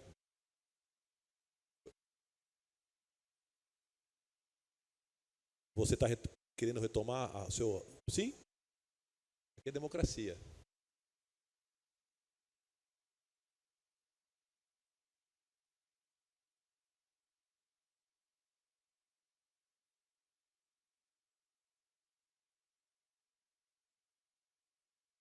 Bom, boa noite a todos, boa noite à mesa. Eu sou a Thaisa Salviano, conselheira municipal de saúde, inclusive estou numa reunião do Comos nesse momento e vou fazer a fala quanto a um incidente que aconteceu no dia 1º de outubro dentro do Hospital São Vicente, que ainda não temos respostas oficiais. Mas enquanto representante da sociedade civil em 5 conselhos, aos quais eu atuo, eu peço aos senhores que vão permanecer na Casa Legislativa e aos senhores que irão entrar, que tenham muita sensibilidade ao tratar a pauta da saúde. Hoje eu acompanhei 5 equipamentos de saúde. O pronto atendimento da Vila Progresso, que infelizmente ainda está em condições de difícil entrega. Estive no PA Central e vi um fluxo muito alto e ainda insuficiente para atender a alta complexidade da nossa região. Estive dentro do Hospital São Vicente. Não existem pessoas nos corredores, mas existem salas de observações, que logo em seguida é discutido se vai para uma sala de observação vertical ou horizontal ou se vai para a internação. Isso nada mais é do que a procrastinação do atendimento de médio e alto risco. E isso é muito ruim. Isso que eu trago para vocês, eu não devia estar falando. Isso já devia ter sido tratado e resolvido aqui nessa casa. Tivemos quase 8 anos para resolver e promover soluções. Porém, infelizmente, senhores, com todo o respeito que eu faço, pena que a casa não está cheia com todos os vereadores, mas esse não é um trabalho que a sociedade civil deveria pautar e deliberar, devia sair dessa casa. E eu espero que os senhores que vão entrar possam ter a sensibilidade de pensar nas pessoas que necessitam, porque saúde não se brinca, é algo muito sério. Existem várias pessoas da sociedade que não ocupam cargos políticos, que não ocupam cargos de comissão, estão lotados a máquina pública. Essas pessoas como eu estão dedicando tempo voluntário, gratuito, para resolver o problema que essa casa não resolve. Então eu peço, eu apelo, e eu fico muito triste, senhores, de ver que o investimento da saúde do município, que era de quase 30% do orçamento, 1.200 bilhões, ele foi reduzido de 29,8% para 24,49%. Isso é muito ruim. Haja vista que acabamos de entregar uma obra na Ponte São João muito importante para a região leste. E estamos na iminência de entregar ali na Vila Progresso. Agora, com esse orçamento insuficiente, como que a gente vai conseguir fazer isso? Se essa casa resolver trabalhar, mas de forma séria. E aqui eu deixo um convite que eu já havia feito recentemente para o Ed Carlos, da gente fazer uma parceria entre a próxima comissão de políticas de saúde do Legislativo junto ao Conselho Municipal de Saúde, onde eu também estou e faço parte da mesa executiva. É só assim, com respeito, entendendo a nossa responsabilidade, que é muito alta, dos senhores que foram muito bem votados, reeleitos e novos eleitos, e também o meu, com os meus poucos votos, para ocupar os conselhos municipais. Então, eu gostaria de deixar registrado o meu sentimento de insatisfação, doutora Daiane, em ver o nosso orçamento sendo diluído aos poucos, sendo que a gente está tentando, a todo custo, entregar mais serviços de qualidade. Eu peço que os senhores tenham a mesma responsabilidade que eu tenho em trabalhar e defender a saúde pública que vem salvando vidas. Obrigada.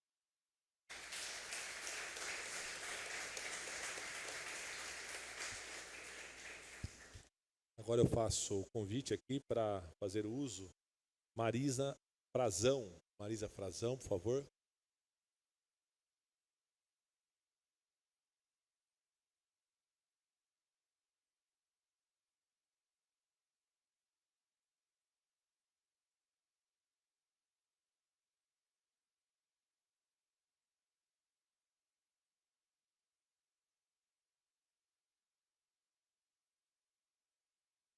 Boa noite, sou Marisa Frazão, comunicadora e apoiadora do Movimento Brasil Livre.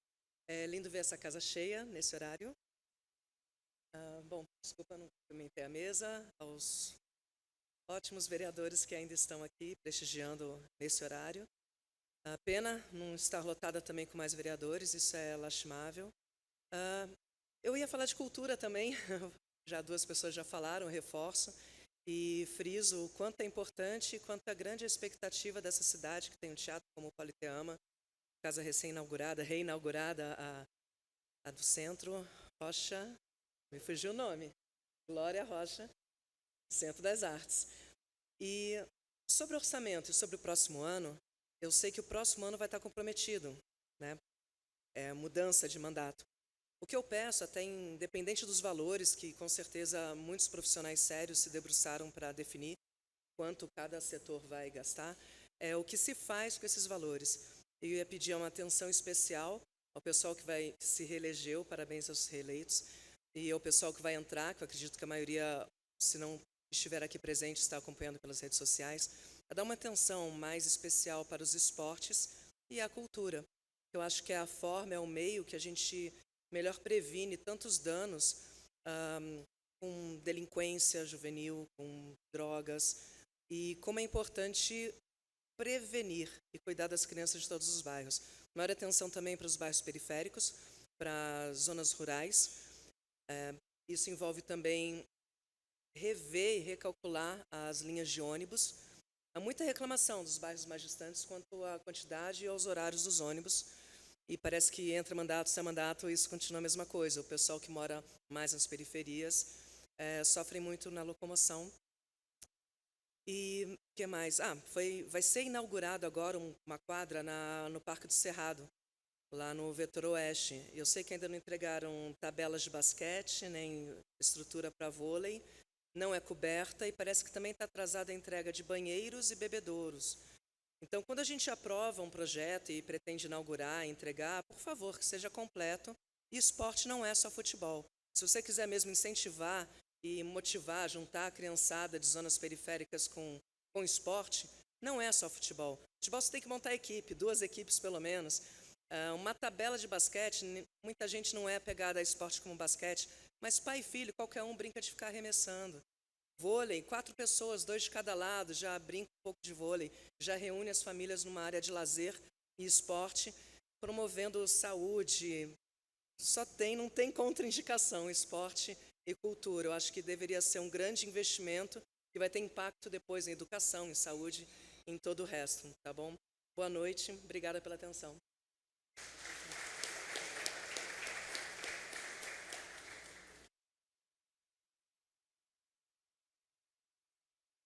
Queria fazer só uma consideração, obrigado a todas as reflexões, todos os comentários, é sempre muito importante ouvir a população, mas em relação ao orçamento, próximo governo, realmente é desafiador.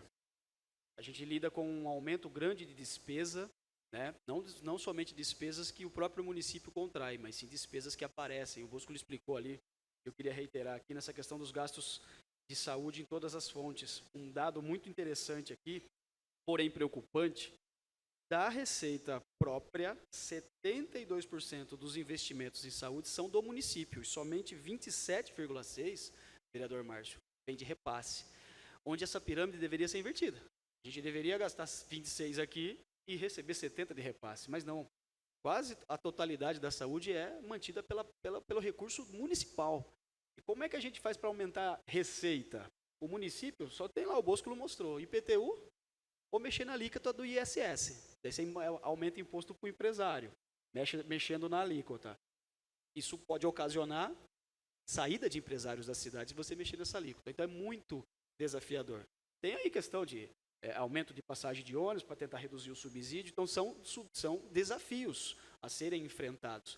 Tem também redução de despesa da máquina pública. Pode falar, podemos falar. Vamos reduzir despesa interna. Tá bom. É muito desafiador. Quase metade do valor é folha. Não tem como você mexer na folha. Pode mandar servidor de carreira embora. Não é possível que aconteça isso. Reduzir drasticamente o número de cargos de comissão, que representa um valor ínfimo perante o orçamento. E outras despesas fixas. É igual na nossa casa. A gente tem ali as nossas despesas fixas e o nosso salário fixo. Então, se a gente não conseguir reduzir essas despesas fixas, realmente essa receita não é suficiente para a gente manter o custo da máquina pública, que realmente é um valor alto. Então, é um desafio que eu deixo aqui para o próximo orçamento, realmente. E é possível movimentar isso aqui, Lucas, né, que falou ali da cultura. É possível fazer essas movimentações, aumentar aqui, aumentar ali. Só que à medida que eu aumento de um lado, eu tiro do outro. Realmente, o cobertor é muito curto. Aumentou da cultura, vou tirar da onde? Da saúde, talvez que já está em 72%, não sei. É um desafio, Lucas. Realmente eu concordo. Economia criativa, você investe aqui, retorna. Investindo em política pública, de empreendedorismo, seja ele cultural ou outros, realmente esse dinheiro retorna. Mas realmente o dinheiro para investir ali de verba própria é muito desafiador. Gostei do colega lá em cima, que eu esqueci o nome, e buscar na iniciativa privada. Lei Rouanet, Juliano, e buscar na Lei Rouanet. Nós temos uma área na prefeitura chamada Parcerias Estratégicas, Juliano, que justamente dialoga com o privado, justamente para auxiliar. Muitos privados dizem às vezes, olha, eu destinei o recurso para outra cidade porque aqui não tinha projeto. Qualificação dos nossos profissionais para poder saber fazer projeto e aí poder protocolar num Taust da vida, numa Astra da vida, para conseguir captar esse recurso. Então, é desafiador, gente. Não é simplesmente movimentar os números e sim capacitar as pessoas para saberem protocolar esses projetos e captar esses recursos. Então, tem vários desafios aí lançados e a gente continua, né, disponível para auxiliar no que for possível, evidentemente, para que esses recursos sejam da melhor maneira possível alocados e cheguem na ponta para resolver todos os desafios enormes que teremos aí nos próximos anos. E lembrando, só para fechar, presidente, 26 passa a valer a reforma tributária, que também é um desafio muito grande. O ISS, que hoje fica aqui no município, ele sobe para Brasília e volta através de repasse, com a nova reforma. Semelhante ao dinheiro lá do nosso PIB, lá como eu sei que a gente produz aqui, vereadora de Carlos, 54 bilhões de reais em riqueza, e de quanto que é a nossa arrecadação? 4. Sobe e volta em repasse. Então é muito desafiador e isso vai acontecer também com o nosso ISS, que é o Imposto sobre Serviço, que vai subir e voltar sobre repasse. E a alíquota deve ser decidida esse ano. Então, são desafios aí para colocar no radar, principalmente que eu cito a reforma tributária, que eu participo dos grupos de trabalho em Brasília e de discussões virtuais sobre isso, mas realmente nós, enquanto municípios, principalmente no nosso porte, estamos muito preocupados, vereador Marcelo, nessa questão da queda da arrecadação para financiar todos esses desafios e todas essas políticas que já foram citadas corretamente aqui pelos nossos munícipes. Obrigado a todos, essas são minhas considerações. Obrigado, Johnny. Agora eu passo aqui a palavra aos vereadores. Ao vereador Ed Carlos, por favor. Se quiser fazer o uso também da tribuna, fique à vontade, tá bom? Boa noite a todos. Quero cumprimentar aqui o presidente Cristiano Lopes, que está na mesa, os vereadores. Quero cumprimentar aqui também os vereadores eleitos que estão aqui. Acho muito legal e importante a participação de... Eu vou falar lá em cima, presidente, que é melhor.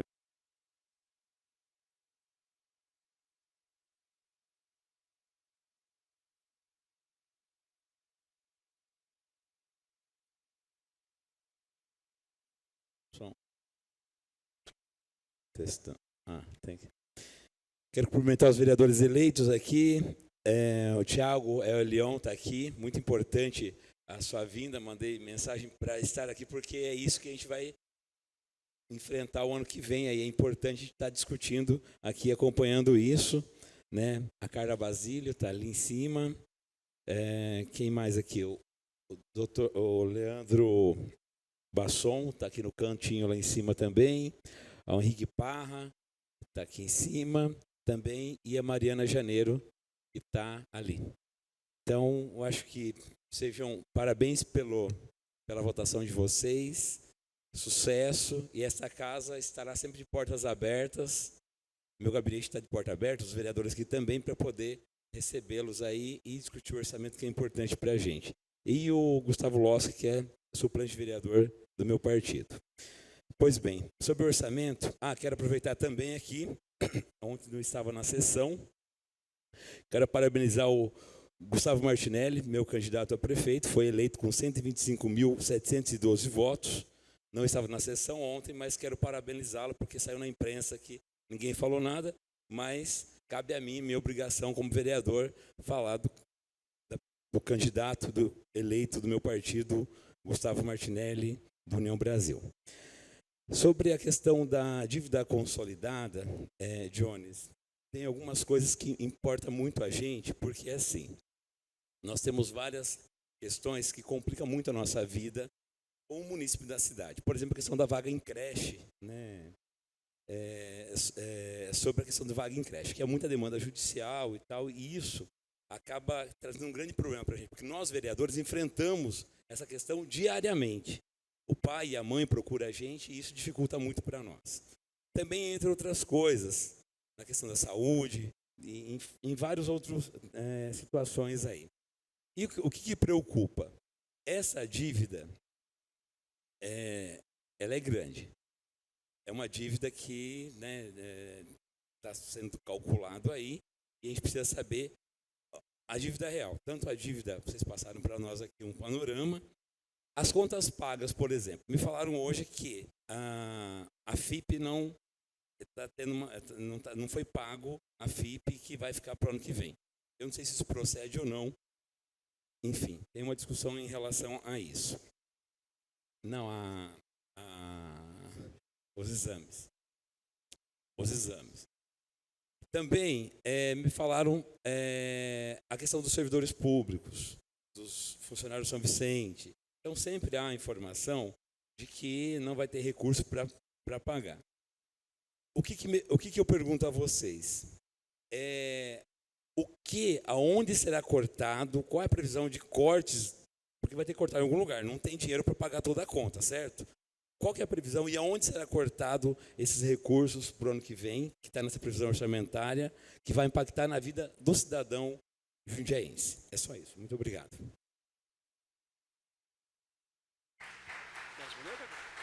Vou falar dos 30%. Pode ser? Bom, obrigado, vereador Ed Carlos. Bom, primeiro sobre o pagamento da empresa FIP, eu vou ter que consultar realmente, mas assim, toda despesa tem que ser paga dentro do ano corrente, senão a gente infringe o artigo 42 da LRF, da Lei de Responsabilidade Fiscal, tem que ser pago neste ano. Nesse caso específico, como você ouviu falar, eu vou consultar efetivamente, vereador, e eu não tenho acesso aqui aos sistemas para verificar se houve algum tipo de problema. Acho que a doutora Daiane não, né? Está me sinalizando ali que eu acredito que não. Tá? Mas eu consulto efetivamente, presidente, se me permite, eu mando a resposta oficialmente, vereador, para ver se tem algum tipo de problema. Sobre a questão do orçamento, vereador, isso é muito importante. Nós fizemos um remanejamento no orçamento para este ano, para o ano que vem, e realmente a gente fez um ajuste linear em 30%. Precisou fazer esse 30% por conta da despesa versus a receita prevista para o ano que vem. A receita prevista para o ano que vem realmente já vem menor, de acordo com a questão da arrecadação dos impostos, ICMS, etc., aquilo que o Bosco explicou, da questão da frustração de receitas. À medida que a despesa subiu demais e a receita caiu, para equalizar essa lacuna entre uma parte e outra, para equilibrar, tivemos que fazer um reajuste realmente de forma linear. Né? Evidentemente que é possível depois adequar no ano que vem, à medida que, se porventura, tomara Deus que melhore a receita, evidentemente que a gente consegue colocar mais recursos de acordo com as áreas específicas. Claro, uma saúde da vida que tem a maior despesa, que passa lá de 1 bi, teve um corte maior, afinal 30% linear é alguns milhões ali, e aí você vai descendo da educação e tal. Só que assim, considerando o gasto existente, eu não posso simplesmente cortar política pública, não é assim, eu preciso reduzir os gastos com a educação, vou cortar a vaga, não é assim. Entendeu? Então tem que ser feito um estudo, foi feito muitas análises, sentou, para não faltar o serviço na ponta. Teve reajuste, por exemplo, olhamos para contrato. Tem que olhar os contratos, ver se realmente a gente não vai dar o reajuste para os anos seguintes. Então a gente negociou esse ano aqui, né, Bosco? Vários contratos, as empresas pedem, falam, olha, Jones, preciso reajustar em 20% porque tem 3 anos que não reajusta. Não vai dar. Então a gente brigou ali praticamente para dizer, não vai ter reajuste, né? Mas eu preciso manter esse contrato. Contrato de prestações de serviços diversos, vereador. Então, assim, houve realmente esse reajuste para caber na despesa do ano que vem. A despesa a gente teve que equalizar para caber dentro da receita projetada, entendeu? Então, realmente houve essa questão. Mas, como eu disse, é um orçamento volátil, que pode sim ter movimentações de acordo com a chegada de novas receitas. Aí, novo secretário de Finanças, enfim, novo grupo consegue captar novas receitas, né? Temos operações de crédito, temos outras coisas. Importante falar das operações de crédito, elas são para investimentos. Então, quando a gente vai captar um recurso lá no BNDES, por exemplo, é para fazer um investimento. Cito aqui um deles, a nova sede da Guarda lá na 14. Aquele prédio financiado pelo BNDES. Você vai lá no BNDES e tal, só que a gente paga por isso. Isso é assim que funciona em todos os municípios. Você vai lá no BNDES e para quem que o BNDES empresta recurso? Para quem tem capacidade de pagamento, que é o caso de Jundiaí. Vocês viram o rating lá, o AA? Aquilo lá atesta que tem capacidade de pagamento de longo prazo. Então, quando fala de dívida, e a gente fala lá aqueles 600 e poucos milhões, é somando tudo. Tudo. É igual o nosso cartão de crédito. Se eu pegar tudo que eu gastei nos últimos 20 anos, somar tudo e parar hoje e dar uma conta alta. Mas a gente tem capacidade de pagamento, a nossa CAPAG lá no governo federal, se vocês jogarem no Google, é A. Né? A nossa capacidade de pagamento de honrar esses compromissos diante a nossa receita corrente líquida, diante a nossa arrecadação. Então, tudo isso tem que ser equilibrado. E se a gente não captar isso no BNDES para construir a série da guarda, fica para o próprio. E o próprio, vocês viram lá, quase 70 e poucos por cento, 76% do próprio vai para a saúde. Naquela questão, né, dentro do orçamento da saúde do próprio. Então, a gente sobra muito pouco de margem para investimento, porque a despesa realmente é alta e muito... Por isso que eu falei dos desafios. Entendeu, vereador? Então, realmente, houve esse corte linear, teve uma redução drástica, mas a gente fez reajustes em todos os contratos para poder caber na despesa do ano que vem. Tá bom? Espero ter elucidado e trago a informação sobre a FIP depois para o senhor. Obrigado, Jones. Sim? Fique à vontade, Bosco. Só para complementar o que o Johnny está falando, bom, nós tínhamos que entregar a peça orçamentária, né?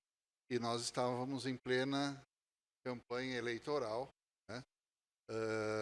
Então, assim, para o ano que vem, não existia como saber quem seria o vencedor. É importante dizer porque, em função da arrecadação, normalmente, né? Eu já estou na prefeitura há mais de uma década. Normalmente, de um ano para o outro, a expectativa é de crescimento de receita. Então, sempre você deixa o quê? A mais. Normalmente, de um ano para o outro, a gente sempre deixou a mais. Exceção, quando eu mostrei ali, aquele período da pandemia, né? Que a gente estava ali naquela situação complicada, e aí não teve como deixar a mais. Deixamos praticamente o mesmo valor. Agora, para o ano que vem, se tornou, né, na última década eu não tinha visto acontecer isso. Tá? A nossa disponibilidade de recursos, ela caiu, e a nossa despesa, de certa forma, subiu, tivemos aumentos.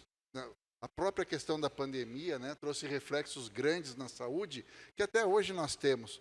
Né? Por isso que, né, nós tivemos aqui uma fala importante dizendo dos serviços, da demanda pelos serviços. Né? Ela é muito grande, e é em função do quê? De tudo isso que veio da pandemia e as consequências da própria questão econômica, que faz o pessoal procurar mais o serviço público, né? E as mudanças que o Johnny citou, climáticas e tudo mais. Muito bem. Então, assim, para o ano que vem, nós, quando montamos o orçamento, tinha que ser feito esse ajuste. Esse ajuste foi feito de forma equânime entre as unidades todas, ou seja, foi feita uma redução em percentual, o que demonstra que R$1.000 na cultura não representa a mesma coisa na saúde e na educação. Lá é muito maior o valor do orçamento. No entanto, a prestação de serviço nós entendemos assim, que não dá para a gente ficar fazendo essa análise de mérito, né? Senão, basicamente, numa situação de dificuldade, nunca gastaríamos com cultura, nem com esporte, nem com nada, só com o ultra básico, né? Então, assim, a princípio a gente deixou todas as áreas, a manutenção de todas as áreas, e o corte foi feito ali proporcional. E o desafio dos gestores era imaginar justamente o quê? Um plano para essa aplicação. No entanto, o governo eleito, ele vai ter a liberdade de poder aplicar aquilo que para ele é mais importante. Então, assim, naquele momento era só um plano. Então, a peça orçamentária veio esse ano com um percentual de ajuste no orçamento maior do que costuma vir, né? Esse ano ele veio com um percentual de 10%, justamente porque um governo eleito, ele tem mais flexibilidade para movimentar recursos dentro da sua unidade, como entre unidades, e definir prioridades, por exemplo. Tá? Então, e outra coisa que eu gostaria de comentar em relação à dívida, é como eu mostrei, o percentual de custo que nós temos com a dívida hoje, ele está em 3 e alguma coisa por cento, né? Ele é muito. Outra coisa que é importante dizer, que além das dívidas que nós temos, dos investimentos que são feitos no momento, muito da dívida nossa vem lá do passado, né? De momentos e de outras gestões lá de trás, tem algumas bem antigas, inclusive, onde o parcelamento foi feito, que pegou recursos, por exemplo, do nosso Instituto de Previdência, e hoje a gente ainda paga esse valor. Né? Então, o percentual ali que a gente tem não são só de investimentos recentes. E eu não considero que seja um valor muito expressivo. Né? Para dar um exemplo, hoje, uma pessoa que tem um salário aí de R$10.000, bastante, né? 10 mil, se ele alocasse desses 10 mil, 10% seria R$1.000, né, para pagar a dívida. Se é 3%, daria por volta o quê? De uns R$300. Então, se ganha 10.300 para pagar a dívida. Então, eu não acho que essa proporção seja muito alta. Eu acho que a saúde de Jundiaí com relação à dívida está ok. O limite é 120, está perto de 20, a expectativa para o ano que vem. E quando me perguntam, né, e aí eu não vou entrar no mérito dos governos ou da política, mas eu, pessoalmente, Bosco, funcionário de carreira, eu entendo que quando você faz uma avaliação bem criteriosa do recurso que é disponível para você fazer algo onde você já vai desfrutar no presente momento benefício, e isso se torna bom para a população, muitos desses investimentos também trazem recursos para o município. A exemplo do que foi falado aqui, né? Se eu aplico em economia criativa, R$1 volta a 6. Imagina quando você faz uma nova via pública, quando a sociedade tem uma percepção melhor de segurança pública, como é nessa sede da Guarda, que foi feita aí essa operação de crédito para investir nisso. Então, são benefícios que você já traz no momento, e isso traz uma melhora econômica para o município, o que reflete, sim, em melhora de arrecadação. Né? Tá bom? É isso. Obrigado. Obrigado, Bosco. Convido agora o vereador Marcelo Gastaldo, por favor, fazer uso da palavra. Se quiser usar a tribuna, também fique à vontade. Obrigado, presidente. Vou ficar aqui mesmo, ser bem breve.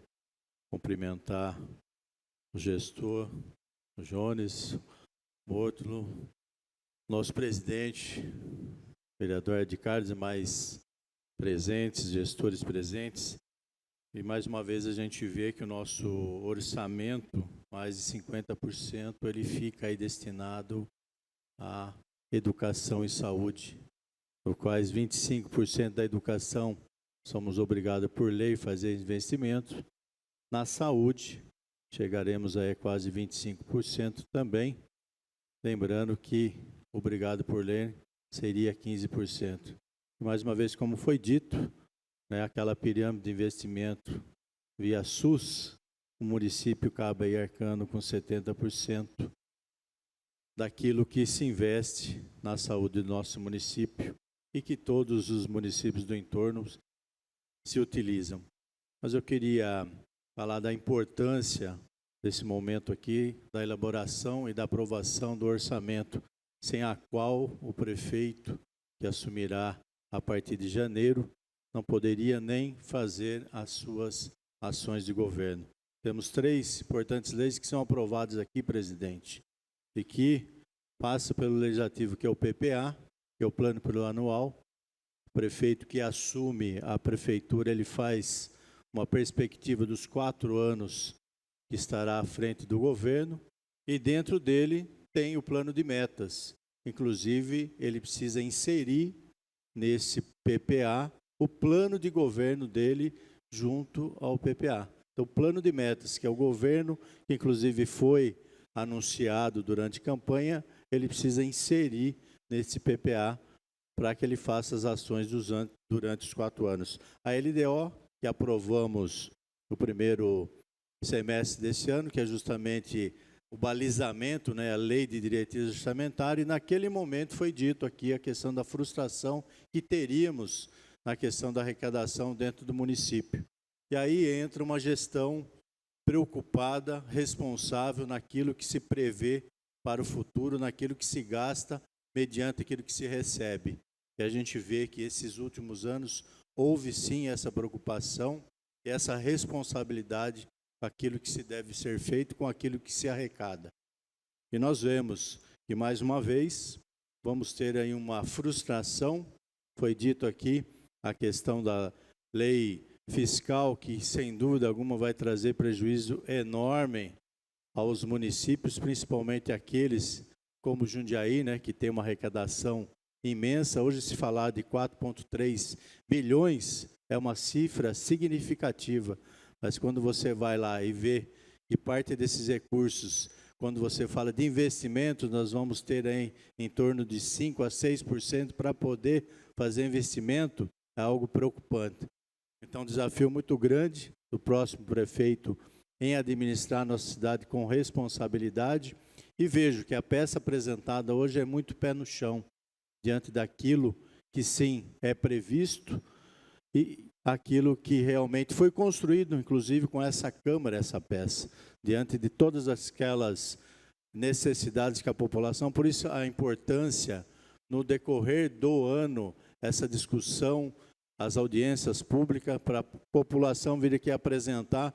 Foi dito aqui a questão da cultura, de se fazer investimentos maiores, isso tem que ser acatado, sim, por aqueles que vão deter e organizar e investir no município no próximo ano. Então, do mais, dizer aqui sempre a tranquilidade que pelo menos esse vereador teve quando se aprovava aqui tanto o PPA, a lei de diretriz e agora o orçamento, nós aprovamos com tranquilidade, porque sabemos da responsabilidade que a unidade de gestão de finanças, junto com o prefeito Luiz Fernando Machado, tem com aquilo que se arrecada e com aquilo que será investido no nosso município. Gostaríamos, sim, que tivéssemos muito mais para poder investir no nosso município, mas nós sabemos que é feito daquilo que se arrecada e aquilo que é possível fazer.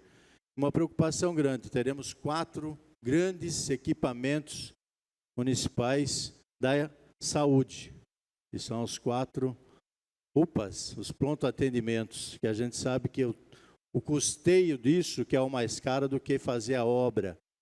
Né? Nós sabemos que ele gera aí mais de 20 milhões, uma unidade dessa por ano. Então, a responsabilidade de ter dinheiro reservado e destinado a esses equipamentos que vêm serão muito importantes para o município, mas que principalmente tenham a possibilidade de investir ainda mais, valorizar os funcionários e principalmente dar um atendimento de qualidade à nossa população. Obrigado, senhor presidente. Obrigado, vereador Marcelo. Não tendo mais inscrito aqui, eu faço algumas considerações aqui para já encaminhar a nossa audiência para o encerramento. Antes de fazer aqui minhas considerações, eu queria agradecer ao Jones, ao Boscolo, ao vereador Marcelo, ao vereador Ed, aos demais vereadores que aqui estavam, aos nossos gestores que aqui também estão conosco, acompanhando, aos vereadores e vereadoras eleitas, obrigado pela presença. Já vai entrando no clima de como que são as discussões aqui nesta casa. Mas o que a gente viu nessa noite, se percebe o quanto difícil a gente vai encontrar para os próximos anos com questões orçamentárias, cada vez mais executar com menos, isso é muito claro, isso já estão nas nossas famílias, você tentar viver melhor com menos recurso. Eu acho que o desafio da administração pública será esse. Então, sempre que nós estejamos discutindo os orçamentos, nós vamos sentir na pele que não vai ter dinheiro para tudo. Mas será que também não cabe agora ao Executivo cada vez mais profissionalizar as áreas, compactar mais os recursos, utilizar o recurso público de forma muito mais organizada, inteligente e satisfatória? Porque, ao final, a população busca a entrega do produto, do bom serviço e daquilo que ela espera do retorno dos seus impostos. Eu tinha feito aqui algumas considerações, em especial na Unidade de Desenvolvimento Econômico, aqui representada pela Gabriela hoje, mas eu prefiro deixar para depois, na discussão do projeto aqui na casa, porque se olhar para uma entrega do poder público, o desenvolvimento econômico representa 0,1% do orçamento. 0,1%.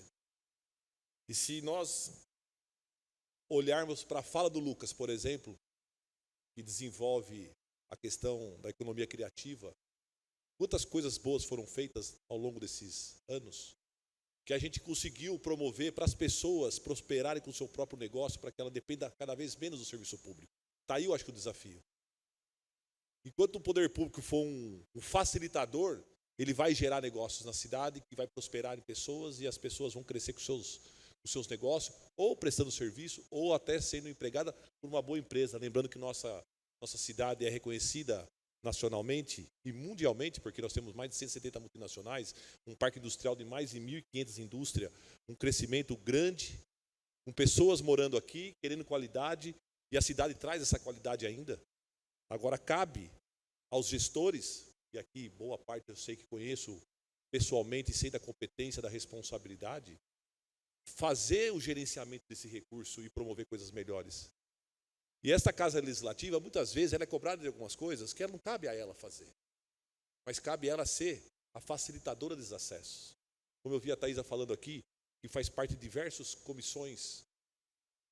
Por que as comissões também não procuram a casa para poder achar alternativas compartilhadas? Não existe mais o salvador da pátria.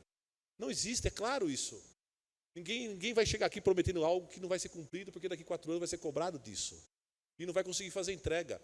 E não se faz política pública sem recurso, sem dinheiro, é balela. Juliano, faz cultura sem dinheiro? Jones, Juliano é um dos nossos maiores cantores da cidade. Amigo meu de infância, jogador de futebol e filho do Neguinho.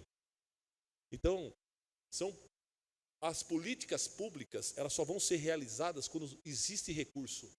Mas para que exista recurso, nós precisamos ter gestores que cada vez mais pensem fora da caixinha, que fazem as coisas acontecerem de forma muito diferente. Então, essa casa, eu tenho certeza, né, de que nós sempre estaremos abertos para ouvir, compartilhar, discutir e brigar as ideias, nunca as pessoas. Então, desta forma, eu queria... Sobre a FIP, já tem a resposta da FIP? Coisa Então, rápida, Ed, não tem... Por favor. Não, Porque já fica aqui gravado, porque Oi? nós estamos sendo transmitidos ao vivo, certo?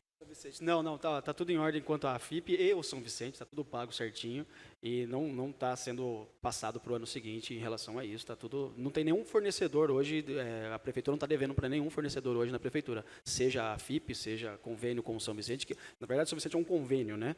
Custa ali mais ou menos uns 9 por mês, não é isso, Bosco? Eu sei, quase 300 milhões ano o São Vicente, parcelado todos os meses, tá tudo certo, tá bom?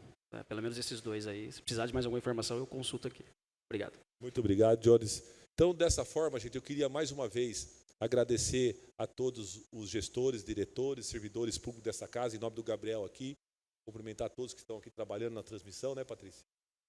Cumprimentar também os vereadores mais uma vez eleitos. Venham com muita vontade, venham com desejo de fazer as coisas acontecerem. E eu quero desejar ao próximo governo que seja um governo do bem, que seja um governo que traga para nós, né, soluções, que traga inovações, que aquilo que não funciona mude e aquilo que está funcionando continue. Eu acho que é uma defesa que todos nós aqui façamos, né? E que a gente possa realmente ter uma cidade cada vez melhor. Eu tenho certeza que o prefeito Luiz Fernando Machado deixa um grande legado para a cidade, como todos os prefeitos que passaram também deixaram o seu legado, mas esse governo em especial soube trabalhar a iniciativa da criança. Quando se fala em criança, a gente fala em futuro. Quando a gente fala em futuro, a gente tem que falar da educação, temos que falar de saúde, e o grande desafio está lá na tela, lá, mobilidade urbana, segurança pública. Esses são os maiores desafios da próxima gestão: segurança, mobilidade e transporte público. Então, acho que essa casa tem o seu compromisso aí assumido para que a gente possa ter um ano de 2025 muito melhor do que foi esses anos anteriores. Muito obrigado a todos. Dessa forma aqui, agradeço mais uma vez a todos e encerro aqui nossa audiência pública. Muito obrigado e boa noite e bom descanso a todos.